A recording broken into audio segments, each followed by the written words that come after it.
Assalamualaikum warahmatullahi wabarakatuh. Kali ini Bang Regar akan membuat konten mengenai kelanjutan dari pertemuan saya dengan sahabat Kacong, yang dimana dalam hal ini saya dan juga mungkin rekan-rekan kepengen mengetahui bagaimana kehidupan di dalam penjara di Arab Saudi. Mungkin bisa kita langsung aja bertanya kepada sahabat Kacong ya. Mungkin silakan sahabat Kacong, bagaimana kira-kira kehidupan dalam penjara selama di Saudi? Kehidupan di dalam penjara ya, karena bukan penjara ya menurut saya, mohon maaf. Oh iya, mohon maaf, bukan penjara bagi kita ya. Apa ya? Pemondokan. Tapi kita sebut penjara dulu. Di penjara Arab Saudi ini sebenarnya apa ya? Kalau dibilang penjara kayak semacam di rumah, karena di situ kan banyak teman ya. Kalau kita punya teman yang baik, kalau kita itu ihtiram sama orang-orang, pasti kita disungkani sama orang.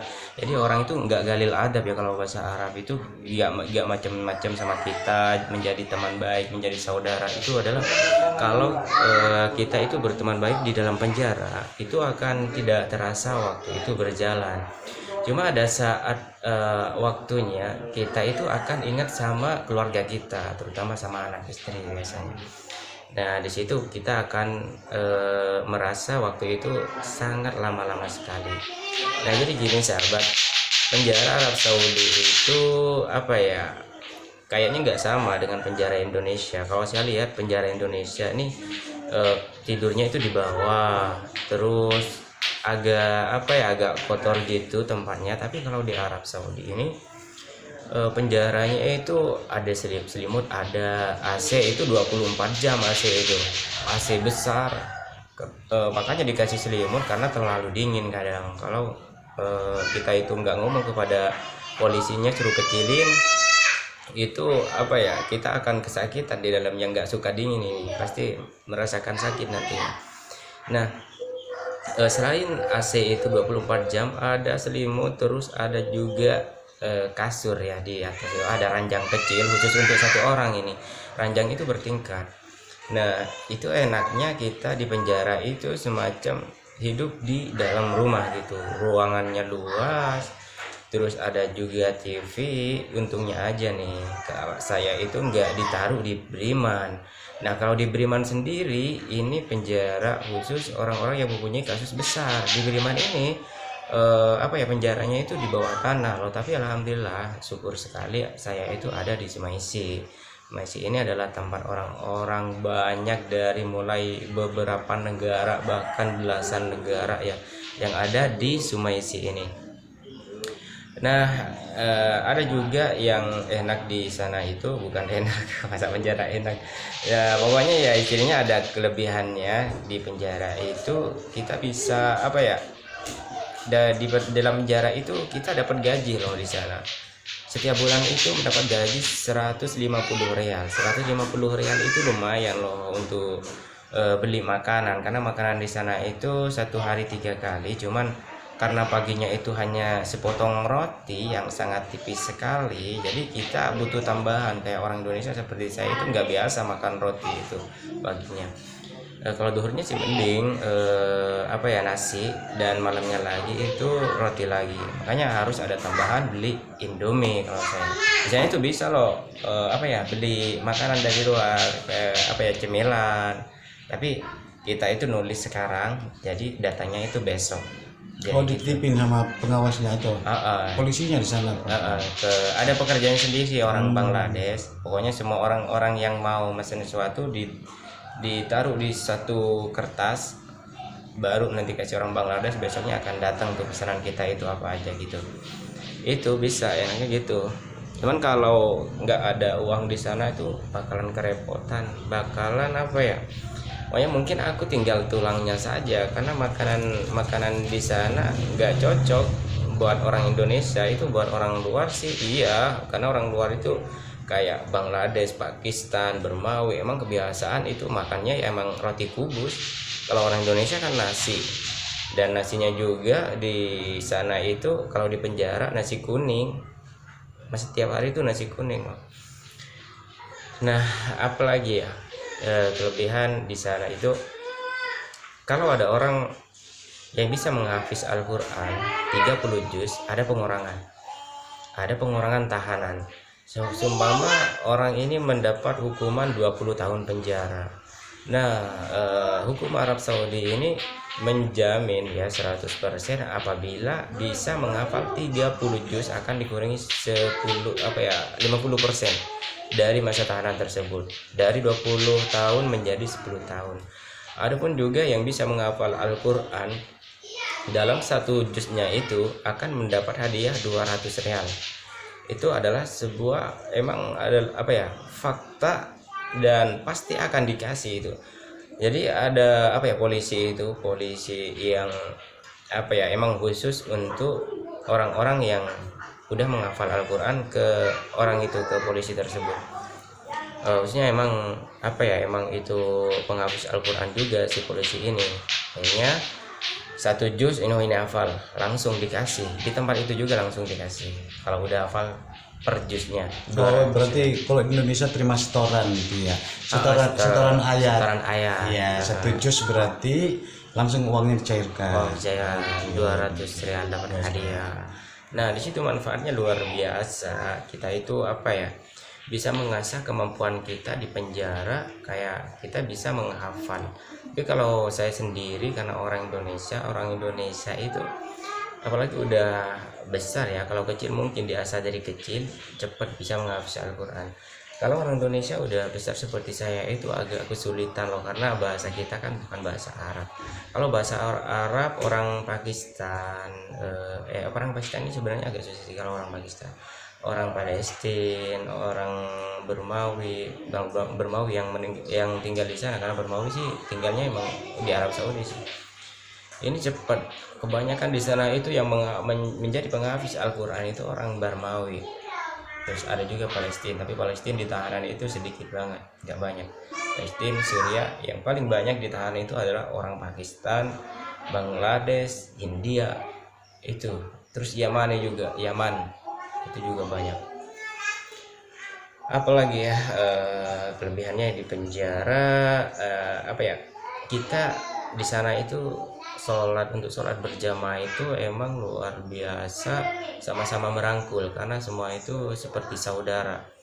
Ada kalau kita udah waktunya adzan, semuanya langsung ngambil wudhu. Alhamdulillah di sana itu tempat kamar mandinya atau pengambilan wudhu juga itu ada 8 kamar mandi, dan bersih karena ada orang yang membersihkan. Itu emang pekerja, tapi beliau itu hukuman juga si tahanan juga. Jadi orang yang ada di tahanan tersebut sumbangan 5 rial untuk membayar tukang bersih ini orang India. Jadi beliau tukang bersih ini mendapat gaji dari kita 5 rial kalau orang 60 udah berapa coba, lumayan kan satu bulan itu. Nah, jadi bersih semua itu, ruangan, kamar mandi, dan tempat sholat. Itu di sana itu tempat sholat itu juga beda, ada sebuah musola. Tapi kita nggak bisa keluar, tetap di ruangan tersebut. Terus ada ruangan juga khusus kita berjemur juga, menjemur pakaian gitu. Itu ya kasih. Mungkin ada tambahan lagi? Ini saya kan pembahasan kemarin itu ya kan, sahabat kacong itu kita menganggap itu bukan penjara ya, sahabat kacong sepakat ya, itu bukan penjara karena di sana kita anggap pemondokan. Kena menambah kekuatan imannya sahabat kacong. Saya mendengar tadi itu adanya tahfiz Quran, mungkin sudah banyak yang mencoba dan mendapat hadiah 1 juz 2 real langsung ya, setelah setoran 200 real. Saya mendengar di sana ternyata sahabat kacong semakin kuat imannya, dan juga sahabat kacong sering mengimani di penjara itu. Apakah benar demikian sahabat kacong? Ya, kalau mengimami cuman nggak menyatu dengan saya. Maksudnya itu nggak setiap sholat itu saya menjadi imam. Ada imam orang Palestina dan juga Bermawi juga, tapi Bermawi itu hanya sebentar yang jadi imam. Ada Palestina itu agak lama sampai sekarang karena masih belum keluar, jadi gantian lah di sana itu. untuk menjadi imam. Kalau saya Dan mereka memang ketua tahfiz. iya, tahfiz. Jadi saya menganggap istimewa ya. Di dalam penjara itu ada dalam pemondokan tadi sahabat Kacong sudah menjadi imam. Kita kepingin tahu ini juga, apakah dari berapa negara itu yang untuk sahabat Kacong ngimamin itu? Apa? Sahabat Kacong kan sebagai imam di sana, ada berapa negara warga negara yang di sana yang penjara? Negara ada sekitar 15 negara ya. Ada 15 negara. Palestina, Suriah, Yamani, terus Mesri, apa tadi? Pokoknya jadi balik lagi kayaknya. Terus Pakistan, India, pokoknya ada yang lain-lain itu banyak negara-negara. Ada Afghanistan juga. Kalau Israel nggak ada. Israel nggak ada. Yamani banyak. Ya, jadi kan berarti kan pernah mengimami ya untuk sekitar 15 sampai 16 negara ya. Iya. Ini sangat sulit lah, suatu kebanggaan tersendiri ya bagi saya mendengarkan sebagai warga negara Indonesia ya. Sahabat Kacong ini sudah mengimami dari 16 warga negara yang ada di Saudi ya, walaupun dalam penjara. Yang jelas sejarah pernah mengimami di 16 negara. 16 negara bener ya? 15 negara. 16 negara. Kembali ke tadi, mungkin jadi imam kan tidak mudah loh, apalagi di sana itu juga banyak tahfiz Quran. Tapi saya sudah mendengar suaranya sahabat Kacong itu sangat indah sekali ya. Mungkin rekan-rekan juga kepingin tahu ya suara sahabat Kacong bagaimana. Kira-kira bisa nggak kita tampilkan sahabat Kacong? Izin ini dengan seikhlasnya. Enggak apa-apa kalau masalah bacaan Al-Quran, selama orang pengen tahu ya, ingin dengar juga gimana sih bacaan kamu untuk membaca Al-Quran, kita nggak boleh nolak. Walaupun suara kita itu jelek, kita nggak boleh nolak, karena itu adalah sebuah bacaan Al-Quran, itu adalah perbuatan yang baik. Yang penting kita membaca aja semampu kita gitu. Nah, masalah tajwidnya seumpama nggak bisa, masih belum, tajwid saya itu masih belum ini, aku malu, nggak apa-apa. Nanti mungkin ada orang yang bisa membenarkan tajwidnya, makhrajul hurufnya. Ya, yang penting kalian berani lah. Kalau masalah menjadi imam itu yang penting berani. Karena saya sendiri pertama menjadi imam itu gemeteran, suara juga nggak konsen. Suara pertama, tapi habis dari Al-Fatihah, Awwaladdallin, amin, tarik nafas, itu bakalan tenang nanti. Nah, di situ kita diasah tiap harinya, kita menjadi imam, akhirnya udah terbiasa di depan orang untuk menjadi imam. Siapapun makmumnya, kalau kita udah terbiasa nggak bakalan gemeteran. Kebanyakan gemeteran ya. Iya pasti, apalagi saya juga pasti, apalagi iya, istilahnya nggak biasa ya. Tapi selain imam juga saya dengar sahabat Kacong ini jadi muadzin juga di sana. Iya, jadi muadzin, tapi saya lebih fokus di muadzin karena di sana itu muadzin diserahkan kepada saya Setiap saat. Iya, setiap saat dari mulai zuhur sampai subuh saya muadzin di sana. Wah, ini malah lebih istimewa lagi. Berarti kan jadi itu sudah tanggung jawab besar ya bagi sahabat Kacong, dan harus melaksanakan hal itu sebagai muadzin. Ya, memang saya tidak ragu lagi, karena juga memang saya sudah mendengar di sini setiap sholat itu muadzin adalah sahabat Kacong di Nggak tahu juga, masjid Jadi sebelah di musola. musola di sebelah ini sebelah juga rumah. sebelah rumah. Dan informasi juga sahabat Kacong juga menyisihkan sedekah rezekinya juga selama di Saudi ya. Selama di Saudi, kerja di Saudi juga menyisihkan rezeki sedikit untuk musola, dengan pendidikan juga di sana. Dan juga bagi rekan-rekan juga, kalau seandainya ada rezeki silakan, karena pembangunan masih dalam tahap pembangunan. Ya, dan juga ini juga rekan-rekan dan saya juga kepingin tahu ini suara sahabat Kacong gimana sih ya. Kita juga, kalau saya sih sudah biasa dengar dan memang sangat indah dan baik sekali. Kita mungkin boleh mencoba supaya sahabat kacung mengelantunkan ayat Al-Quran. Semoga ini merupakan ibadah ya, syiar bagi kita, sehingga orang-orang itu jangan kecewa apabila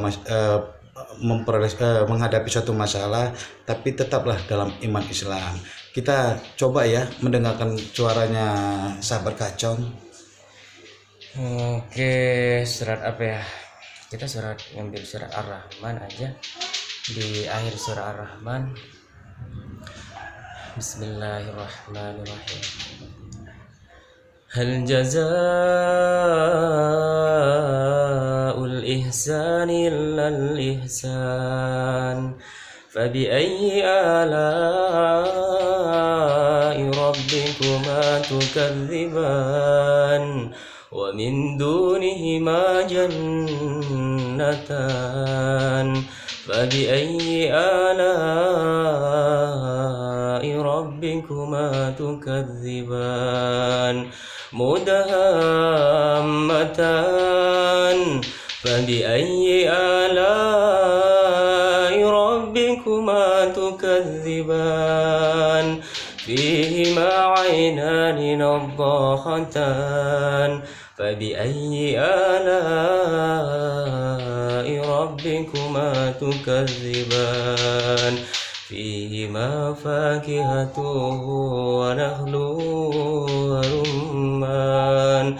Fabi'ayyi ala'i rabbikuma tukadziban. Fihinna khairatun hisan. Fabi'ayyi ala'i rabbikuma tukadziban.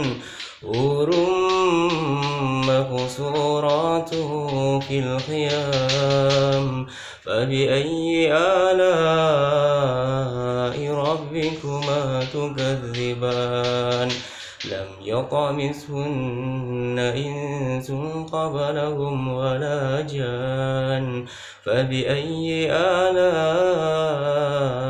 rabbikuma tukadziban. Muttaki'ina 'ala rafrafin khudrin wa abqarin hisan. Fabi'ayyi ala'i rabbikuma tukadziban. Tabaraka ismu rabbika dzil jalali wal ikram. Astagfirullahaladzim. Sadaqallahul azim. Wah, saya sangat merinding ya. Suara sangat bagus, tajwidnya bagus, mahrus hurufnya juga sangat bagus. Ya. Kenapa?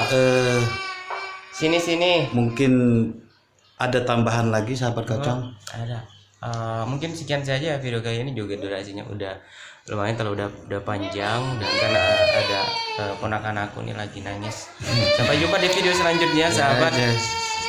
Demikian, jangan lupa sahabat yang semoga sahabat juga sehat.